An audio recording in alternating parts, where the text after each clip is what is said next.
What if the scariest thing in a haunted building wasn't a ghost? What if it was you?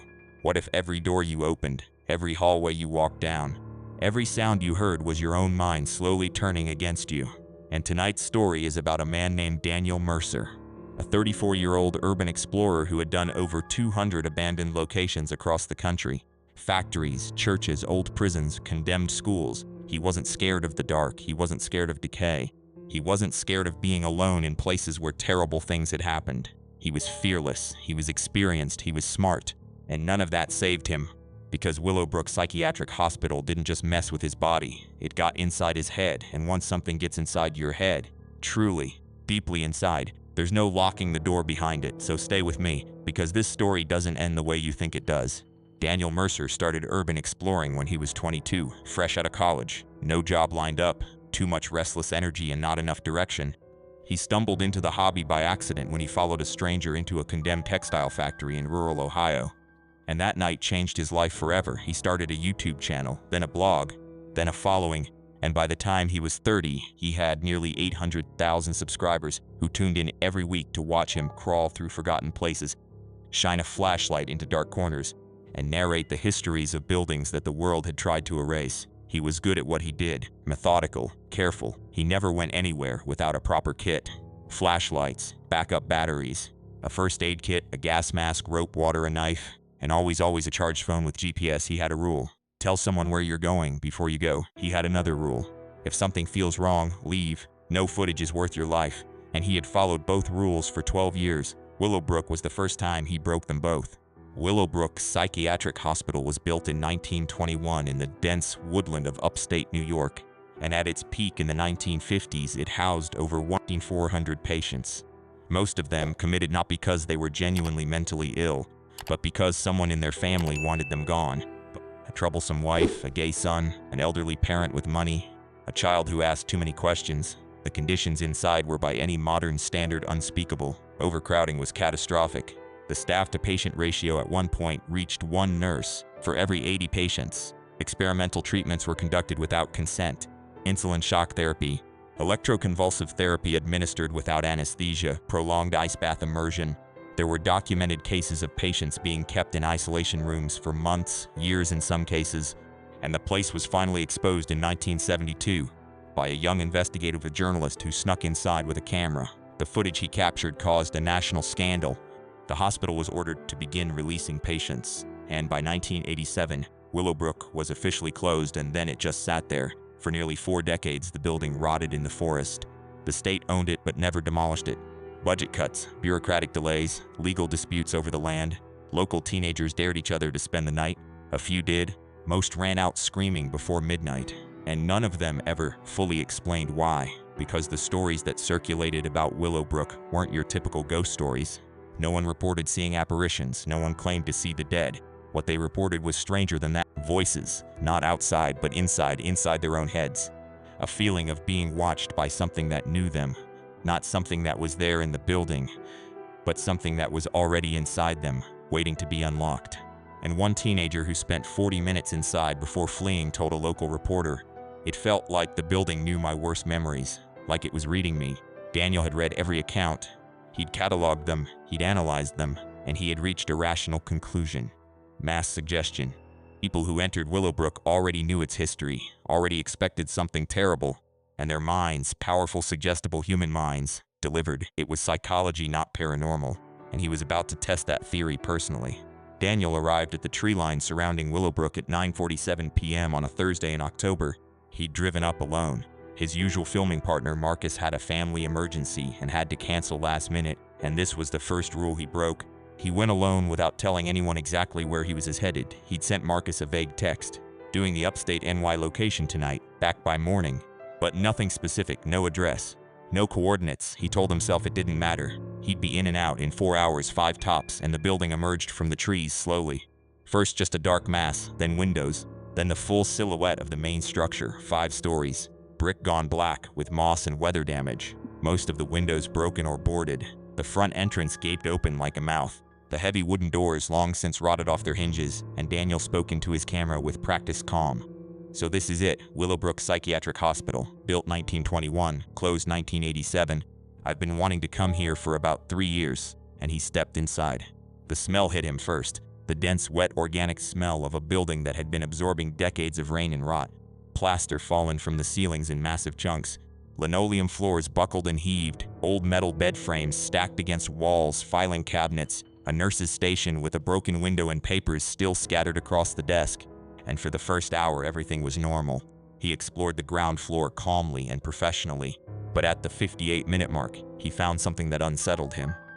In a hallway on the east wing, there was a door that was different from all the others. Where every other door had been torn off or rotted open or simply ajar, this one was closed with a padlock. A padlock that looked new, clean, no rust, placed there recently. Within the last year, maybe less. Daniel examined it carefully on camera and said, "Okay, so someone has been here recently.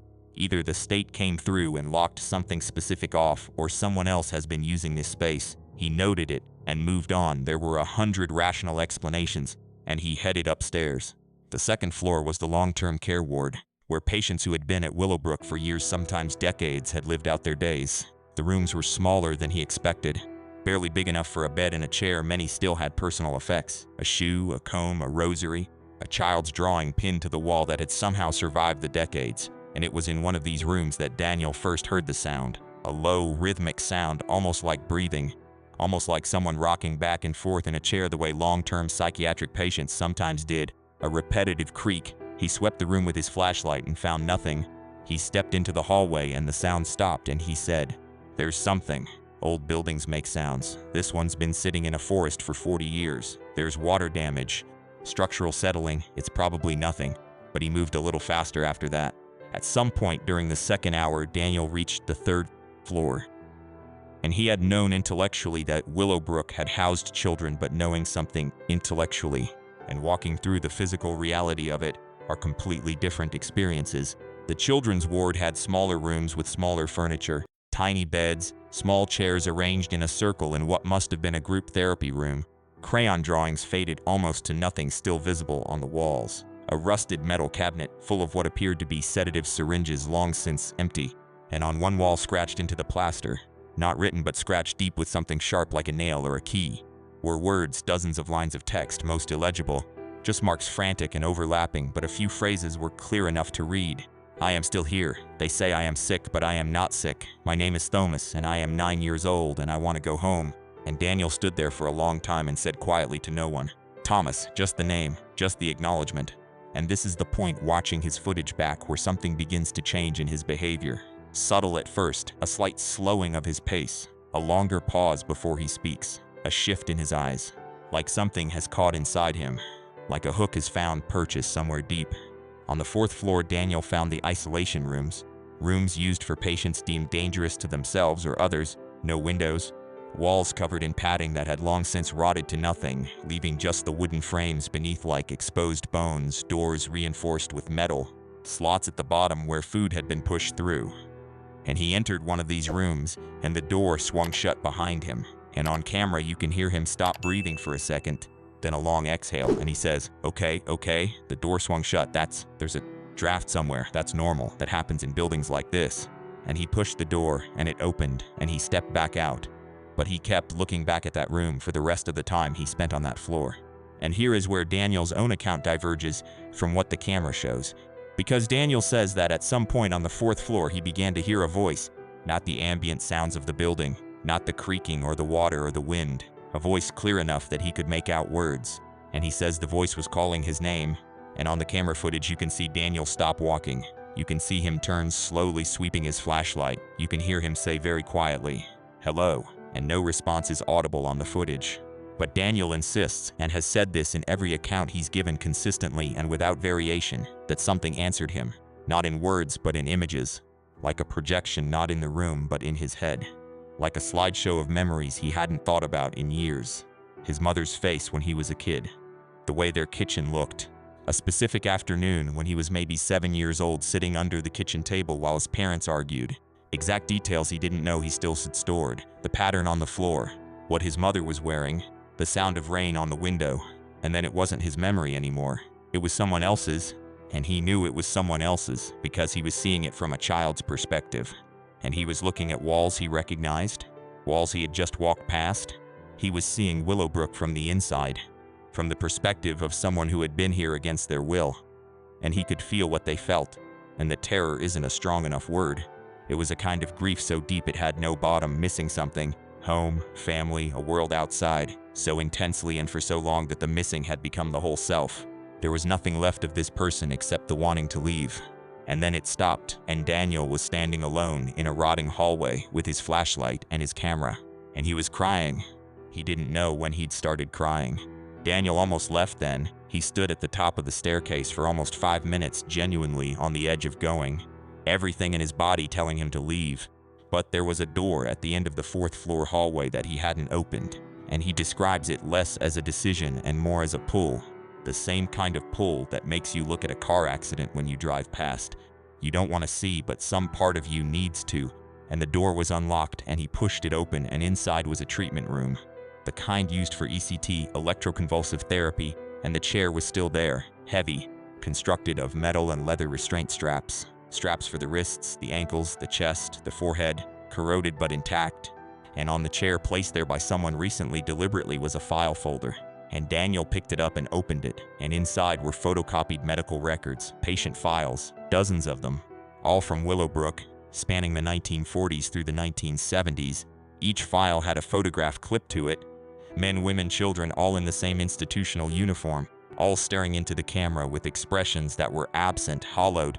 Not the faces of people who were mentally ill, but the faces of people who had been in a place like this long enough that something essential had been processed out of them. And at the back of the folder there was a single handwritten note. The handwriting was shaky but legible, and it said, "They were never sick, remember them?" And Daniel stood there holding that note, and in that moment the building finally made sense to him. Not as a haunted place, not as a location with a spooky energy or a supernatural presence, but as a wound, a physical wound in the landscape. A place where human beings had been brought, reduced, forgotten, and something about that concentration of suffering, that density of erased lives, had left an impression on the space itself, the way a hand leaves an impression in clay. Not a ghost, not a demon, just the accumulated weight of being unmissed. Daniel made it out of Willowbrook at approximately 3:15 a.m. He walked back through the woods to his car, drove to the nearest town, and sat in a 24-hour diner until sunrise. He ordered coffee and didn't drink it. He just sat there, and he uploaded the footage 3 weeks later.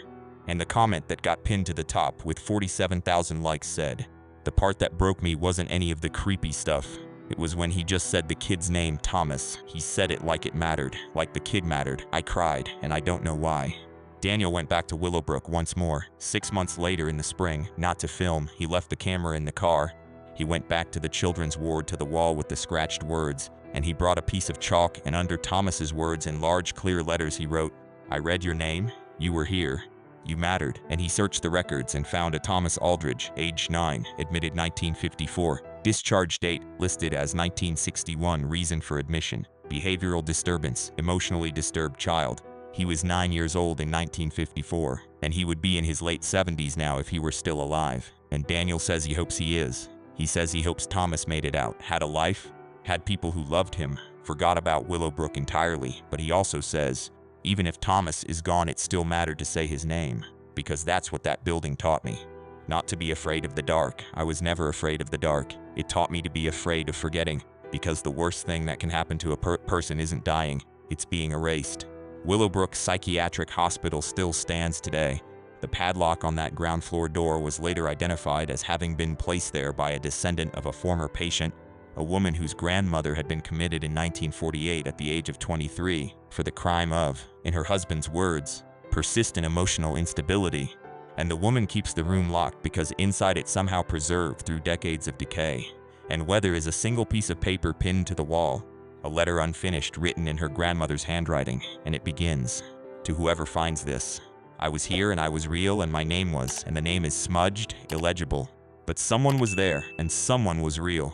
And now you know. And if this story affected you in any way, drop a comment below because I read every single one. Like and subscribe if you want more stories like this. And if you know of a location or a history that needs to be told, reach out. Because there are too many Thomas Aldridges in the world whose walls we haven't read yet. Take care of yourselves. I'll see you next week.